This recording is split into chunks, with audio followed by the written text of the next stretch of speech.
ఒక కథలో ఒక సింహం, పులి మంచి మిత్రులుగా ఉంటారు. కొన్ని రోజులకి వారి మధ్యలో చిన్న విషయం మీద గొడవ జరిగి ఒకరికొకరు దూరమైపోతారు. చాలా సంవత్సరాల తర్వాత సింహం తన కుటుంబంతో వెళ్తుంటే కుక్కల గుంపు దాడి చేస్తుంది. అది తెలుసుకున్న పులి గర్జించి మీద పడి కుక్కల్ని చీల్చిపడేసి సింహం కుటుంబాన్ని కాపాడి అక్కడ్నుంచి వెళ్లిపోతాడు. ఆ తర్వాత ఆ సింహం పిల్ల, నాన్న, ఆ పులి ఎవరు అని అడిగితే, వాడు నా మిత్రుడు బుజ్జి, మా ఇద్దరి మధ్యలో గొడవ జరిగి మాటల్లేవు అని అంటాడు. గొడవ జరిగింది కదా, మరి ఎందుకు మనల్ని పులి రక్షించాడు అని అడుగుతాడు.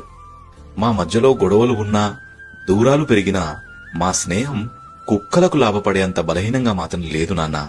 తోడు ఉంటూ శత్రువులతో చేతులు కలిపే వారికన్నా దూరమున్నా నాకు తోడు నిలుస్తాడు నా మిత్రుడు. అంత గొప్ప స్నేహం మాది అని అంటాడు. నీతి ఏంటంటే, మంచి స్నేహం, చెడు స్నేహం అని పిలవంది స్నేహాన్ని మాత్రమే. స్నేహితుడంటే నువ్వు ఏడుస్తున్నా వాడు నవ్వుతాడు. నువ్వు అడిగింది ఇవ్వను పోబే అని తిట్టి అవమానిస్తాడు. నువ్వు తప్పు చేసి వేరోడితో గొడవపడ్డా నీవైపే నిలబడతాడు. అమ్మ తర్వాత నీ ఎంగిలి తినేది వాడే, నాన్న తర్వాత నిన్ను దెబ్బలు కొట్టేది వాడే. అర్ధరాత్రైనా వాడికి పట్టపగలే. ₹1 లేకపోయినా నువ్వు వాడికి కోటీశ్వరుడివే. నువ్వు ఎదుగుతావని ముందుగా నమ్మేది వాడే. నువ్వు ఎదిగి ఎక్కడున్నా బాగుండాలని కోరుకునేది వాడే.